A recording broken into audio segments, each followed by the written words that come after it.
जिस प्रकार किसी धातु के ऊपर जो नियम लागू होते हैं, उस धातु से बने हुए किसी यंत्र के ऊपर भी वही नियम लागू होंगे। जैसे एक लोहे का टुकड़ा है और उस लोहे से बना हुआ ही एक ट्रैक्टर है, कोई दूसरा यंत्र है, उपकरण है, मशीन है, तो जो नियम उस लोहे के टुकड़े पर लागू होते हैं कि ये इतने तापमान पर पिघलता है, इसकी कठोरता का स्तर इतना है, आदि आदि, वो ही नियम उस ट्रैक्टर के ऊपर, उस उपकरण के ऊपर, उस मशीन के ऊपर भी लागू होंगे, क्योंकि उसका जो मूल आधार है वो लोहा ही है, लोहे से ही वो निर्मित है। हालांकि उसकी गुणवत्ता, उपयोगिता तो बढ़ गई है, लेकिन नियम वही लागू होंगे। इसी प्रकार से हमारी जो ये प्रकृति है, ये पंच महाभूतों से बनी हुई है।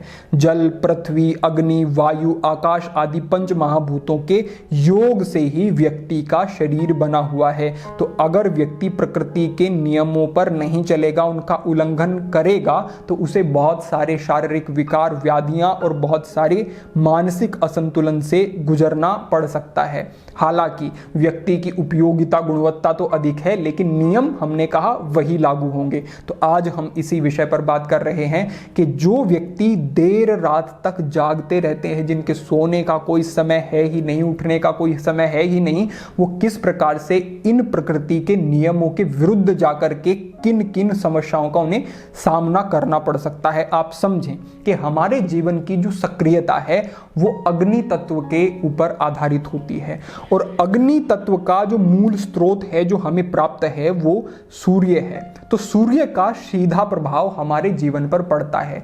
इसीलिए भारतीय संस्कृति में सूर्य को एक देवता की तरह देखा गया, उनकी उपासना करी गई, वंदन किया गया, और वहां से ऊर्जा जो हम प्राप्त करते हैं उससे विभिन्न प्रकार के हमने प्रयोग किए। योगियों ने ऐसी विधियों को निकाल लिया कि योगी ऊर्जा को प्राप्त करके सूर्य से भोजन का भी त्याग कर देते हैं, भोजन की भी उनके शरीर को जरूरत नहीं रहती। इतनी वृहद ये संस्कृति है और इसमें बड़ी बारीकियों पर ध्यान दिया गया है। तो हमने आपको क्या संकेत किया कि सूर्य जो है वो हमारे जीवन की सक्रियता को प्रभावित करता है, और जैसे ही सूर्य ढलना शुरू हो जाता है तो हमारे शरीर में बड़े बदलाव होने शुरू हो जाते हैं। हमारे जो ग्लैंड्स हैं उनके सिक्रेशन कम हो जाते हैं, और जो हमें हार्मोन चाहिए उनका सिक्रेशन बढ़ना शुरू हो जाता है। जैसे कि आप समझे, जैसे ही सूर्यास्त होता है तो पिट्यूटरी ग्लैंड की सक्रियता कम हो जाती है, जिससे कि हमारे शरीर के सभी अंगों पर प्रभाव पड़ता है, क्योंकि पिट्यूटरी ग्लैंड से सिक्रीट होने वाले हार्मोन जो हैं वो हमें गहरे तलों पर हमारे शरीर के अंगों को प्रभावित करते हैं, और पाचन पर भी उसका प्रभाव होता है। इसी प्रकार जैसे ही अंधेरा होना शुरू होता है तो पीनियल ग्लैंड से सिक्रीट होने वाला मेलाटोनिन हार्मोन का सिक्रेशन बढ़ता है, और उससे हमें नींद आनी शुरू होती है। और जब व्यक्ति इन नियमों के विरुद्ध व्यवहार करना शुरू कर देता है तब भारी समस्या होती है। आजकल तो हम देखते हैं कि व्यक्ति 9 बजे, 10 बजे, 11, 12 और कई बार 1 बजे भी रात्रि में भोजन ग्रहण करता है। अब उसने भोजन ग्रहण किया, लेकिन उसका पाचन तंत्र अब सक्रिय नहीं था, तैयार नहीं था भोजन को पचाने के लिए। भोजन कर लिया, अधिक मात्रा में कर लिया, बहुत हैवी कर लिया, और खाने के बाद क्या होता है, वो सोने के लिए चला जाता है। तो पहले तो क्योंकि सूर्य अस्त होने के बाद अब शरीर सक्रिय नहीं है उतना उस भोजन को पचाने के लिए, और साथ ही साथ वो ऊपर से सो जाता है, तो सो करके तो फिर वो और मंद हो जाता है, पाचन और मंद हो जाता है। और जो सोने का समय है वो क्या समय है, रिकवरी का समय है। हमारा शरीर अपने आप को ठीक बनाए रखने के लिए रिकवर करता है, डिटॉक्स करने की जो प्रक्रिया है उसे चलाता है। शरीर का शोधन होना चाहिए, रिपेयरिंग होनी चाहिए। उस समय पर आप बहुत सारा पाचन पर दबाव लिए हुए लेटे हुए हैं, बहुत ज्यादा दबाव पाचन पर होने के कारण वहां पर भोजन सड़ना शुरू होगा, और जब शरीर में गया हुआ भोजन सड़ता है तो एक जो विकार है वो प्रभावी होता है, और वो है वायु। वायु बढ़नी शुरू हो जाती है शरीर में, और जो ये ब्लोटिंग होती है, जो ये वायु होती है, जो ये भोजन सड़ता है, ये वायु विकार को सक्रिय कर देता है।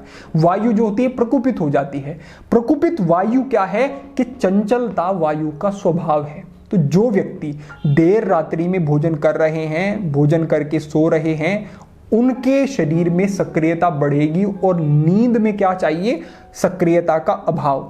नींद उतनी गहरी होगी जितनी सक्रियता कम होगी। अभाव प्रत्यालंबना वृत्तिर निद्रा, कि जब ये भी पता ना रहे कि कोई वृत्ति है, क्या स्थिति है, क्या स्वरूप है, कुछ बोध ना रहे, अभाव हो जाए, वही वृत्ति नींद है। लेकिन अभाव नहीं होता क्योंकि वायु सक्रिय है, तो फिर स्वप्न आते हैं, अच्छी नींद नहीं होती। इसीलिए व्यक्ति 8-8 घंटे भी सोता है ऐसा व्यक्ति, तो वो भी अपने आप को सक्रिय और तरोताजा अनुभव नहीं करता। इसका कारण क्या हुआ? कारण ये हुआ कि जो नियम था प्रकृति का कि सूर्य अस्त हो रहा है, तो समझे आपके आप को भी अपने कार्यों को समाप्त करते हुए सहज आपको सोना है, अपने शरीर को एक समय देना है रिकवर करने का। तो आपने ये समय नहीं दिया, वायु विकार प्रकोपित हो जाएगा। इससे आगे बढ़ते हुए तीसरे स्थान पर समझें कि जो व्यक्ति रात्रि में देर से सोया है वो देर से उठेगा भी, तो उसने ब्रह्म मुहूर्त के समय को छोड़ दिया, उसका वो प्रयोग ठीक से फिर नहीं कर पाएगा और वो उठेगा 9 बजे 10 बजे। तो आप समझें कि जो ये 4 बजे से लेकर के 7 बजे तक का समय होता है, इसमें वायु जो होती है सक्रिय होती है, अपान वायु विशेष रूप से सक्रिय होती है। और इस वायु का कार्य क्या होता है कि ये शरीर से मलों का निष्कासन करे। जब आप सुबह उठते हैं, अपने उषापान आदि करके, थोड़ा टहल करके, शौच आदि से निवृत्त होने के लिए जाते हैं, तो मल शरीर से बाहर आ जाते हैं, कब्ज की समस्या नहीं होती है। लेकिन जो व्यक्ति 8 बजे 9 बजे उठेगा तो उसने वो समय निकाल दिया जिस समय पर उसके शरीर का डिटॉक्सिफिकेशन सबसे अच्छा हो सकता था। सबसे पहला तो आपके मल ठीक से निष्कासित होंगे, दूसरा इस समय पर प्राणवायु भी अधिक होती है ब्रह्मांड में और हमारे शरीर में भी प्राणवायु सक्रिय होती है। तो जब आप सुबह बैठ के सोच आदि से निवृत्त होकर के गहरे सांस लेते हैं, प्राणायाम का अभ्यास करते हैं, तो आप डिटॉक्सिफिकेशन की इस प्रणाली को और बेहतर बना रहे हैं। क्योंकि सबसे बड़ा डिटॉक्सिफिकेशन कहां से हो रहा है आपके शरीर में? जो आपके रक्त का शोधन हो रहा है, आपका खून साफ हो रहा है। और खून कैसे साफ हो रहा है? फेफड़ों के माध्यम से, जो आप सांस को बाहर छोड़ते हैं, सांस को अंदर लेते हैं, यही सबसे बड़ी प्रणाली समझ लें आप, आपके शरीर को जो निरंतर डिटॉक्स करती है, जिसको अगर थोड़ी देर के लिए भी रोक दें तो निर्वहन नहीं हो सकता। तो इस प्रणाली को सबसे अधिक बल मिल सकता था इस सुबह के समय में, वो समय आपने छोड़ दिया। ये एक बड़ी हानि आपको होने वाली है इस समय का ठीक से प्रयोग ना करने पर। चौथे स्थान पर यह समय ब्रह्मांडीय ऊर्जा को ग्रहण करने का सर्वोत्तम समय है। इसे आप इस उदाहरण से समझें कि आप अपने आप को किसी एक कमरे में बंद कर लें, वहां पर ऑक्सीजन भी पर्याप्त मात्रा में है, वहां पर सभी सुविधाएं भी हैं, आपकी भोजन भी है, सब कुछ मिल रहा है। लेकिन 4, 5, 10 दिन तक जैसे ही आप वहां पर रहेंगे तो आपको नेगेटिव फील होना शुरू हो जाएगा, बुरा लगना शुरू हो जाएगा, आपका मन नहीं लगेगा, आपको बेचैनी होनी शुरू हो जाएगी। क्यों? क्योंकि आप ब्रह्मांड की ऊर्जा से कनेक्ट नहीं हैं। ब्रह्मांड से ही आपको वो ऊर्जा मिलती है जिससे आपकी जीवनी शक्ति बनती है, जिससे कि आपका ऑरा बनता है। और इस ऊर्जा को प्राप्त करने का सर्वोत्तम समय ब्रह्म मुहूर्त कहा गया है। इसीलिए इसको ब्रह्म का समय भी कहा गया है कि ये ईश्वर का समय है। ये एक ऐसा समय है जिसमें कि आप इसका प्रयोग करके अपने आप को अलग ही स्तर पर ले जा सकते हैं, एकाग्र कर सकते हैं, ध्यान में स्थित हो सकते हैं। हमारे योगियों ने जो साधनाएं की, उन साधनाओं में सिद्धि जब उन्हें प्राप्त हुई तो वो यही ब्रह्म मुहूर्त का समय था जब उनकी साधनाएं परिपक्व हुई। वो एक रात थी गौतम बुद्ध के जीवन की, जिस रात में वो बैठे एक संकल्प के साथ और ब्रह्म मुहूर्त में जब उठे तो वो एक अलग ही व्यक्तित्व थे। तो ये जो साधनाएं हैं कैसे परिपक्व हुई? इस समय का उचित प्रयोग करने से परिपक्व हो जाती हैं साधनाएं। तो आध्यात्मिक दृष्टि से ब्रह्मांडीय ऊर्जा को प्राप्त करने का सबसे सुंदर समय क्या है? ब्रह्म मुहूर्त, जिसे अमृत वेला भी कहा जाता है, कि अपने अंदर के अमृतों को व्यक्ति जगा सकता है, विकसित कर सकता है इस समय। और 5वें और अंतिम स्थान पर आप समझें कि आपके दिन की एक बेहतर शुरुआत हो सकती है। अगर आप देर से उठ रहे हैं तो बहुत सारे कार्य पहले से आपके छूट चुके होंगे, आपको कार्य पर जाना है, अपने ऑफिस जाना है, तो बड़ी जल्दी में आप सारी की सारी चीज़ों को निपटाने की, समेटने की कोशिश करेंगे, तो आपके पास अपने लिए समय है ही नहीं। और जो व्यक्ति ब्रह्म मुहूर्त में उठ गया तो उसके पास आराम से अपने कार्य करने के लिए, अपने शरीर को, अपने मन को, अपने आध्यात्मिक चेतना के विकास के लिए, अन्य सभी चीजों के लिए पर्याप्त समय है। अपने परिवार के लिए भी कहीं ना कहीं उसके पास समय है।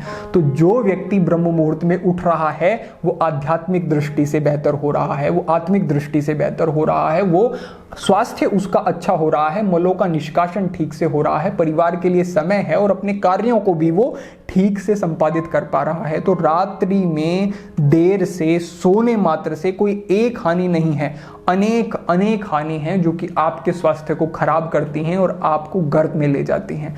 तो एक केवल ये आदत आपके जीवन में बड़े बदलाव कर सकती है, आपके संकल्प को दृढ़ कर सकती है, आपके मन पर गहरे प्रभाव पड़ेंगे। जब आप एक संकल्प करते हैं कि रोज इस समय पर उठूंगा, तो आपकी आत्मबल भी बढ़ता है, आपकी संकल्प शक्ति भी बढ़ती है। आपको एक ऐसा अनुभव होगा कि मैंने ये संकल्प किया, इसको पूरा किया, तो मैं अपने जीवन के दूसरे संकल्पों को भी अब पूरा करने में सक्षम हूं, मैं आगे बढ़ सकता हूं किसी भी दिशा में। तो इन बातों को यूं ही ना समझें कि हमारे योगियों ने, सिद्धों ने, ऋषियों ने हमारी संस्कृति में ये चीजें कही हैं कि ब्रह्म मुहूर्त में उठें, ये समय विशेष है, तो इसको आप यूं ही ना समझें। ये वाकई विशेष समय है, इसको आप हल्के में ना लें।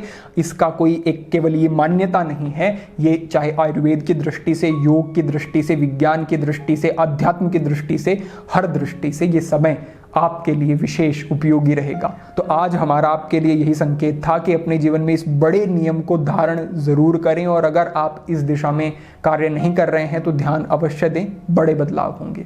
भविष्य में अन्य महत्वपूर्ण विषयों पर मार्गदर्शन होता रहेगा। आज के लिए इतना ही। सभी के लिए प्रार्थना, सभी के लिए मंगल कामना। ओम नमः शिवाय।